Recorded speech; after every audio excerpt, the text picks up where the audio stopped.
പവിത്രത്തിലെ പുത്തൻ വിശേഷത്തിലേക്ക് ഏവർക്കും സ്വാഗതം. ഈ റിവ്യൂ ഇഷ്ടപ്പെടുവാണെങ്കിൽ സബ്സ്ക്രൈബ് ചെയ്യണേ, സപ്പോർട്ട് ചെയ്യണേ. അങ്ങനെ ശങ്കരനെ ബാക്കിയുള്ളവർ എല്ലാവരും കൂടെ ഫുഡ് കഴിച്ചുകൊണ്ടിരിക്കുകയാണ്. അപ്പം ദീപ്തി പറയാണ്, വേദ ചേച്ചിയുടെ സ്വത്തിൻ്റെ വീതം എന്താണെന്ന് വെച്ചാൽ വേദ ചേച്ചിക്ക് കൊടുക്കാൻ പറയുകയാണ്. ശ്രീകാന്ത് പറയാണ്, നീ എന്ത് പറയുന്നത്? ശ്രീകാന്തിന് അങ്ങ് ദേഷ്യം വരികയാണ്. നീ നിൻ്റെ കാര്യം നോക്കിയാൽ പോരെ, ഇങ്ങനെയുള്ള കാര്യങ്ങളൊക്കെ ഞങ്ങൾ തീരുമാനിക്കും എന്ന് പറയണം. അപ്പോൾ ദീപ്തി പറയും, ഞങ്ങളല്ല നമ്മൾ തീരുമാനിക്കുക എന്നാ പറയണ്ടേ എന്ന് ദീപ്തിയും പറയുകയാണ്. ശങ്കരൻ പറഞ്ഞു, നിങ്ങളിങ്ങനെയുള്ള സംസാരം നിർത്തുക, എന്തിനാണ് ഇങ്ങനെയുള്ള സംസാരങ്ങൾ വീട്ടിൽ സംസാരിക്കുന്നതെന്ന് ചോദിക്കുകയാണ്. ശ്രീകാന്ത് പറയാണ്, അവളെപ്പോലെ ഇവളും ആരെയോ കണ്ടു വെച്ചിട്ടിരിക്കുകയാണെന്ന് തോന്നുന്നു, അതുകൊണ്ടാണ് ഇതൊക്കെ ഇപ്പം വർത്തമാനം പറയുന്നതെന്ന് ശ്രീകാന്ത് പറയുകയാണ്. അപ്പം ദീപ്തി പറയാണ്, ചേട്ടൻ എന്തൊക്കെയാണ് ഈ പറയുന്നത്? ചേട്ടൻ്റെ സഹോദരനെല്ലാം മാറ്റം വരുന്നുണ്ടല്ലോ. അല്ല, നീ ഇത്രയും നാളും അവളെ സപ്പോർട്ട് ചെയ്തല്ല സംസാരിക്കുന്നത്, അവനെ അവളെയും കണ്ടുകൂടായിരുന്നു, ഇപ്പോൾ അവളെ സപ്പോർട്ട് ചെയ്ത് സംസാരിക്കുന്നത്. അപ്പോൾ പത്മ ചോദിക്കുന്നത്, അത് ശരിയാണല്ലോ ദീപ്തി എന്ന് പറയാണ്. അപ്പോൾ ദീപ്തി പറയാണ്, എനിക്ക് കുറച്ച് തെറ്റിദ്ധാരണ ഉണ്ടായിരുന്നു. ഞാൻ ഇന്നാണെങ്കിൽ വിക്രമേട്ടനെ കണ്ടിട്ടുണ്ട്. വിക്രമേട്ടൻ ശബരിമലയിൽ പോകാൻ മാലയിട്ടിട്ടുണ്ട്. അവർക്ക് നല്ലൊരു ജീവിതം ഉണ്ടാവും. മാത്രമല്ല, ചേച്ചി പ്രാക്ടീസ് ചെയ്യാൻ തുടങ്ങിയ കാര്യവും ചേച്ചി പറഞ്ഞിട്ടാണ് വിക്രമേട്ടൻ മാലയിട്ട കാര്യവും ഒക്കെ പറഞ്ഞിട്ടുണ്ട്. അപ്പോൾ ശങ്കരൻ പറയാണ്, അവൻ മാലയിട്ടെന്നും പറഞ്ഞുകൊണ്ട് ഇനി നന്നാവണമെന്നൊന്നുമില്ല, അത് പൂർണ്ണമായിട്ട് നമ്മൾ വിചാരിക്കേണ്ട. മാത്രമല്ല, അവൻ്റെ ദൈവത്തിനെതിരെ വലിയ ഭാര്യ കേസ് കൊടുത്തേക്കുന്നത്, വക്കീൽ നോട്ടീസൊക്കെ അയച്ചേക്കുന്നത് എന്ന് ശങ്കരനും പറയുന്നുണ്ട്. അവളും അവനും കൂടെ ചേർന്ന് നമ്മുടെ കമ്പനി പൂട്ടിക്കാൻ നോക്കിയാണെന്ന് ശ്രീകാന്ത് പറയണം. അപ്പം ശങ്കരൻ പറയണേ, നീ എങ്ങനെ പറയല്ലേ, അതിനകത്ത് ഇടയിലോട്ട് സമാധാനമായി നടന്നുകൊണ്ടിരുന്ന സമരത്തിനിടയിലോട്ട് ഗുണ്ടകളെ നീ പറഞ്ഞു വിട്ടില്ലേ, അവിടെ പ്രശ്നം ഉണ്ടാക്കാൻ നോക്കിയത് നീയല്ലേ, അവിടെ തല്ലും വഴക്കുണ്ടാക്കാനും ശ്രമിച്ച നീയല്ലേ എന്ന് പറയുകയാണ്. അപ്പം ശ്രീകാന്ത് ഒന്നും മിണ്ടാതെ കുനിഞ്ഞിരിക്കുകയാണ്. പത്മൻ പറയാണ്, അവളാണെങ്കിൽ ആ സമരം കോംപ്രമൈസ് ആക്കാൻ നോക്കുന്നുണ്ട്, അവൾക്ക് നമ്മളോടൊന്നും സ്നേഹം ഇല്ലെങ്കിൽ അങ്ങനൊന്നും ചെയ്യത്തില്ലല്ലോ എന്ന് പറയുകയാണ്. ശങ്കരൻ ശ്രീകാന്തിനോട് പറയുകയാണ്, നീ ചെയ്യുന്നതൊക്കെ ഇപ്പം വളഞ്ഞ വഴിയാണ്, തെറ്റായ മാർഗത്തിലൂടെയാണ് നീ പോകുന്നത് എന്നും പറഞ്ഞുകൊണ്ട് ശങ്കരൻ അവിടെ നിന്നിച്ച് കൈ എഴുവാനായിട്ട് അങ്ങ് പോവുകയാണ്. അല്ലെങ്കിൽ ശങ്കരേട്ട, അതെങ്ങനെ വേദ കറക്റ്റ് സമയത്തിന് അവിടെ എത്തിയെന്ന് പത്മ ചോദിക്കുകയാണ് ശങ്കരനോട്. ശങ്കരൻ പറയണ, എനിക്കറിയത്തില്ല എന്ന് പറയുകയാണ്. അങ്ങനെ ശങ്കരൻ കൈയും കഴിയും അങ്ങ് പോവുകയാണ്. പിന്നെ ശങ്കരൻ ആലോചിക്കുന്നത് പഴയൊരു കാര്യം ഇങ്ങനെ ആലോചിക്കുകയാണ്. ഒരു ദിവസം ശ്രീകാന്താണെങ്കിൽ പത്രം വായിച്ചുകൊണ്ടിരിക്കണം. അപ്പം പത്മം വന്ന് എന്തോ ആവശ്യത്തിനാണ് ശ്രീകാന്തിനെ വിളിച്ച് കിച്ചണിലേക്ക് കൊണ്ടുപോവുകയാണ്. അപ്പോൾ അങ്ങോട്ട് ശങ്കരൻ വന്നിരിക്കുകയാണ്. പക്ഷേ നമ്മുടെ ശ്രീകാന്താണെങ്കിൽ ഫോൺ എടുക്കാതെയാണ് പോകുന്നത്. അങ്ങോട്ടേക്ക് പുളിയൻ വിളിക്കുകയാണ് ശ്രീകാന്തിൻ്റെ ഫോണിലേക്ക്. ഫോൺ എടുക്കുന്നത് നമ്മുടെ ശങ്കരനാണ്. അപ്പം പറയാണ്, സാറേ, ഞാൻ ആ ഗുണ്ടകളൊക്കെ റെഡിയാക്കി വെച്ചിട്ടുണ്ട്, അവന്മാർ ആ സമരത്തിനിടയ്ക്കിലേക്ക് പറഞ്ഞിടും, ബാക്കി കാര്യങ്ങളൊക്കെ നമ്മൾ പറഞ്ഞതുപോലെ തന്നെ കൃത്യസമയത്ത് പോലീസ് വരണം എന്ന് പറയണം. അന്നേരം ശങ്കരൻ ആ ഫോണിൽ സംസാരിക്കുക, പുളിയൻ പറയുന്നില്ല, ശങ്കരനാണ് കേൾക്കുന്നത്. ശങ്കരൻ ഫോൺ കട്ട് ചെയ്യുകയും പിന്നെ ആ വന്ന കോൾ അങ്ങ് ഡിലീറ്റ് ചെയ്യുകയും കളയുകയും ചെയ്യുന്നുണ്ട്. ഉടനെ തന്നെ ശങ്കരനാണെങ്കിൽ വേദയെ വിളിച്ചിട്ട് പറയാണ്, എനിക്ക് ഇന്ന് തന്നെ കാണണമെന്ന് പറയാണ്. ശങ്കരൻ ഒരു സ്ഥലത്ത് കാത്തിരിക്കുകയാണ്. അങ്ങേട്ടേക്ക് വേദ വരികയാണ്. വേദ വന്നിട്ട് ഇരിക്കുകയാണ്, അച്ഛന് സുഖമാണോ?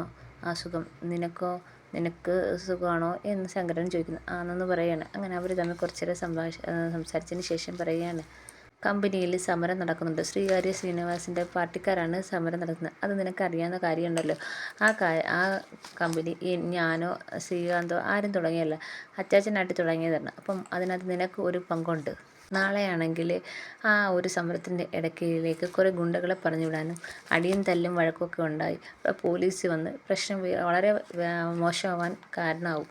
അപ്പോൾ ചിലപ്പോൾ നിൻ്റെ ഭർത്താവും അതിനകത്ത് കിട്ടിയേക്കാം, ചിലപ്പം ആക്രമണം ഉണ്ടാവാം, കുത്തുണ്ടാവാം, കുത്ത് കിട്ടിയേക്കാം, മരണം വരെ സംഭവിക്കാൻ പറ്റുന്ന ഒരു കാര്യമാണെന്ന് പറയുമ്പോഴത്തേക്ക് വേദന ഞെട്ടി നിൽക്കുകയാണ്. ആ ഒരു സംഭവം ശ്രീകാര്യ ശ്രീനിവാസൻ അതൊരു പോസിറ്റീവായിട്ടെടുത്ത് അത് വീണ്ടും സമരം മുന്നോട്ട് കൊണ്ടുപോകും. അവസാനം അവരുടെ വിഷയങ്ങളെല്ലാം അംഗീകരിച്ച് പിന്നെ കമ്പനി അവർ പറയുന്ന വഴിക്കേ പോകാൻ പറ്റൂ. അവസാനം ചിലപ്പം കമ്പനി പൂട്ടേണ്ടി വരും എന്ന് ശങ്കരനാണെങ്കിൽ വേദയെടുത്ത് പറയുകയാണ്. ഞാൻ ഇതൊക്കെ വന്ന് നിന്നോട് പറഞ്ഞ കാര്യം നീ ആരോടും പറയില്ല, പ്രത്യേകിച്ച് നിൻ്റെ ഭർത്താവിനോട് എന്ന് പറയുകയാണ്.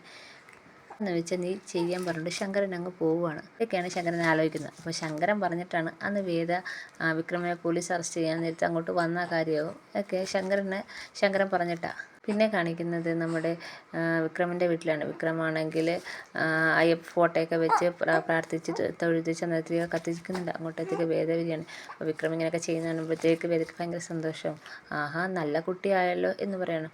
അപ്പോൾ വിക്രം പറയുന്നത്, അതുകൊണ്ടൊന്നുമല്ല, ഇവിടെ ആകപ്പാടെ അലങ്കോലപ്പെട്ട് കിടക്കുകയല്ലേ, ഒന്ന് മണക്കട്ടെ എന്ന് വിചാരിച്ച് കത്തിച്ച് വെച്ചാണ് എന്ന് വിക്രം പറയുകയാണ്.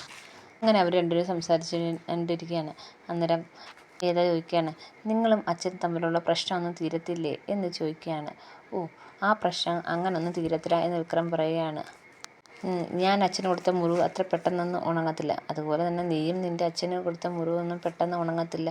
അച്ഛനൊരു സമാധാനവും കിട്ടത്തില്ലെന്ന് പറയുകയാണ്. വേദ പറയാണ്, കുറേ നാൾ കഴിയുമ്പം ആ മുറിവിനോട് നമ്മൾ അഡ്ജസ്റ്റായി പോകത്തില്ലേ എന്ന് പറയുകയാണ്. അപ്പം വിക്രം പറയാണ്, അതിനൊക്കെ വലിയ മുറിവാണ് എൻ്റെ അച്ഛന് കൊടുത്തേക്കുന്നത്, അതുകൊണ്ട് അഡ്ജസ്റ്റായി പോകത്തില്ല. ചില മുറിവുകൾ അങ്ങനെയാണ്, നമുക്കതുമായിട്ട് അനുകൂലപ്പെട്ടു പോകാൻ വളരെ പാടാണെന്ന് വിക്രം പറയുകയാണ്. അങ്ങനെയാണെങ്കിൽ നിങ്ങൾക്ക് പറഞ്ഞൂടെ, ആ തെറ്റ് ചെയ്ത് ഞാനല്ല എന്ന് പറഞ്ഞൂടെ, വിനായകേട്ടനാ ചെയ്തതെന്ന് പറഞ്ഞൂടെ എന്ന് ചോദിക്കും. അപ്പോഴത്തേക്ക് വിക്രം ഇങ്ങനെ ഞെട്ടി നിൽക്കുകയാണ്. അവിടുന്ന് കട്ടിലിൽ നിന്ന് അങ്ങ് എണീക്കുകയാണ്. എന്താ നീ പറഞ്ഞ? ആ, വിനായകേട്ടനാ ചെയ്തതെന്ന് നിങ്ങൾക്ക് പറഞ്ഞിട്ടിരുന്നു, നീ എന്തിനാ ഈ ആവശ്യമില്ലാത്ത കാര്യങ്ങളൊക്കെ പറയുന്നതെന്ന് പറയുന്നത്. അപ്പം വേദ പറയണം, നിങ്ങളാണെങ്കിൽ ഇനി ഒന്നും ഒളിപ്പിക്കണ്ട, ഞാൻ വിനായകേട്ടൻ്റെ അടുത്ത് ഇതെല്ലാം ചോദിച്ച് വിനായകേട്ടൻ ഇതെല്ലാം സമ്മതിച്ച് ആണെന്ന് പറയുകയാണ്. അപ്പം വിക്രം ഇങ്ങനെ ഞെട്ടി നിൽക്കുകയാണ്. ഇനി നീ അതിൻ്റെ പുറകെ പോയിട്ടൊന്നും ഒരു കാര്യമില്ല. കാരണം ഞാൻ ആ കേസിൻ്റെ കോടതി വിധിയും കഴിഞ്ഞ് ശിക്ഷ അനുഭവിച്ചതാണ്. അപ്പം വേദ പറയാണ്, എൻ്റെ ഭർത്താവ് കുറ്റക്കാരനല്ലെന്ന് ബോധ്യപ്പെടുത്തുന്നത് എൻ്റെ ചുമതലയല്ലേ? നിങ്ങൾ എന്താ വിചാരിച്ചത് ഞാൻ ഇതിൻ്റെ പുറകെ തന്നെ ആയിരുന്നു? ചക്രമണി സാറിൻ്റെ ഓഫീസിൽ ചെന്നപ്പോഴാണ് ഈ കേസിനെക്കുറിച്ച് കൂടുതൽ അറിയണമെന്ന് തോന്നിയത്. സിസ്റ്റത്തിൽ കിടപ്പുണ്ടായിരുന്നു. അപ്പോൾ സാറ് വന്ന് വേദ അതിനെക്കുറിച്ച് അന്വേഷിച്ചോളാൻ പറഞ്ഞാണ്. അങ്ങനെ ഞാനത് അന്വേഷിച്ചപ്പോൾ തന്നെ മനസ്സിലായി അത് നിങ്ങളല്ല ചെയ്തതെന്ന്. പിന്നെ അതിനെക്കുറിച്ച് കൂടുതൽ ഞാൻ അന്വേഷിച്ച്, അപ്പം നിങ്ങളുടെ സ്കൂളിൽ അച്ഛൻ്റെ ജോലി ചെയ്യുന്ന സ്കൂളിലെ ഹെഡ് മാഷിനെ കണ്ട്. അപ്പം കുട്ടികൾ എന്തായാലും ആരും ഉപയോഗിക്കത്തില്ല, അപ്പം അവിടുന്ന് ആരും എന്തായാലും അച്ഛൻ്റെ ബാഗിൽ വെക്കത്തില്ലെന്ന് മനസ്സിലായി. പിന്നെ അത് എങ്ങനെ ബാഗിൽ വന്നു? നിങ്ങളുടെ വീട്ടിൽ തന്നെയാണെന്ന് മനസ്സിലായി. നിങ്ങൾ എന്തായാലും ചെയ്യത്തില്ലെന്ന് എനിക്ക് ഉറപ്പാണ്. അങ്ങനെ അന്വേഷിച്ചപ്പോഴാണ് മനസ്സിലായത് വിനായകേട്ടനാണ് ഇത് വെച്ചതെന്ന്. മാത്രമല്ല അന്ന് കേസ് അന്വേഷിച്ച ഒരു പോലീസ് ഉദ്യോഗസ്ഥനെയും ഞാൻ കണ്ടെത്തി. അയാളോട്ട് സംസാരിച്ച് പിന്നെ കൂടുതൽ ഡീറ്റെയിൽസ് ദർശനം എന്നെ സഹായിച്ചു. ദർശന അന്നത്തെ കാര്യങ്ങളും ഡീറ്റെയിൽസും എല്ലാം പൊക്കിയെടുത്ത് എനിക്ക് തന്നായിരുന്നു. ഇതിനു മുമ്പ് തന്നെ അച്ഛൻ ഒരാൾക്ക് കുറേ പിള്ളേർക്കെതിരെ കേസ് കൊടുത്തിട്ടായിരുന്നു, നിങ്ങളുടെ കോളേജിലെ കുറേ പിള്ളേർക്കെതിരെ. ആ കേസിൽ അവരെ പോലീസ് വന്ന് പിടിച്ചുകൊണ്ട് പോയി. അത് കഴിഞ്ഞ് അവർ ഇറക്കിയതാരാണെന്ന് നിങ്ങൾക്ക് അറിയാമോ? ഒരു ശ്രീകുമാർ, ശ്രീകാര്യത്തുള്ളൊരു ശ്രീകുമാർ. അപ്പം വിക്രം പറയണം, ഞാൻ അതിനെക്കുറിച്ചൊന്നും കൂടുതൽ അന്വേഷിച്ചില്ല. ശ്രീകുമാർ പറഞ്ഞിട്ടാണ് നമ്മുടെ വിനായകേട്ടൻ അതുകൊണ്ട് നമ്മുടെ അച്ഛൻ്റെ ബാഗിൽ വെച്ചത്, കാശ് കൊടുത്ത് വിനായകേട്ടനെ കൊണ്ട് വെപ്പിച്ചത്. അത് നിങ്ങൾക്കറിയാവോ? അപ്പം വിക്രം പറയണം, ഇല്ല, അറിയത്തില്ല. ഇനി ശ്രീകുമാർ ആരാണെന്ന് നിങ്ങൾക്കറിയാവോ എന്ന് ചോദിക്കണം. അപ്പം വിക്രം പറയുന്നത്, അതും അറിയത്തില്ല എന്ന് പറയുന്നു. അത് നിങ്ങളുടെ ഗോഡ്ഫാദറായ ശ്രീകാര്യ ശ്രീനിവാസിൻ്റെ പെങ്ങളുടെ മോനാണ് ശ്രീകുമാർ എന്ന് പറയുന്നത്. അപ്പോൾ ഇത് കേൾക്കുമ്പോഴത്തേക്ക് വിക്രം ഇങ്ങനെ ഞെട്ടി നിൽക്കുകയാണ്. വിക്രമത്തിന് എന്ത് പറയണമെന്നറിയത്തില്ല. അപ്പം ഈ കാര്യങ്ങളൊക്കെ നിങ്ങളുടെ ശ്രീകാര്യ ശ്രീനിവാസന് അറിയത്തില്ല എന്ന് നിങ്ങൾക്ക് പറയാൻ പറ്റുമോ? ഇതൊക്കെ അറിയാമായിരിക്കുമല്ലോ എന്ന് വേദ ചോദിക്കുന്നുണ്ട്. വിക്രം ഇങ്ങനെ ഒന്നും പറയാതെ ഇങ്ങനെ മിണ്ടാതെ നിൽക്കുകയാണ്. ഞെട്ടി തിരിച്ച് എന്ത് പറയണമെന്ന് അറിയാൻ വേദ ഇങ്ങനെ നിൽക്കുകയാണ്. ഇതൊക്കെയാണ് ഇന്നത്തെ എപ്പിസോഡിൽ കാണിച്ചിരിക്കുന്നത്. എല്ലാവർക്കും ഇഷ്ടപ്പെട്ട സബ്സ്ക്രൈബ് ചെയ്യണം, സപ്പോർട്ട് ചെയ്യണം.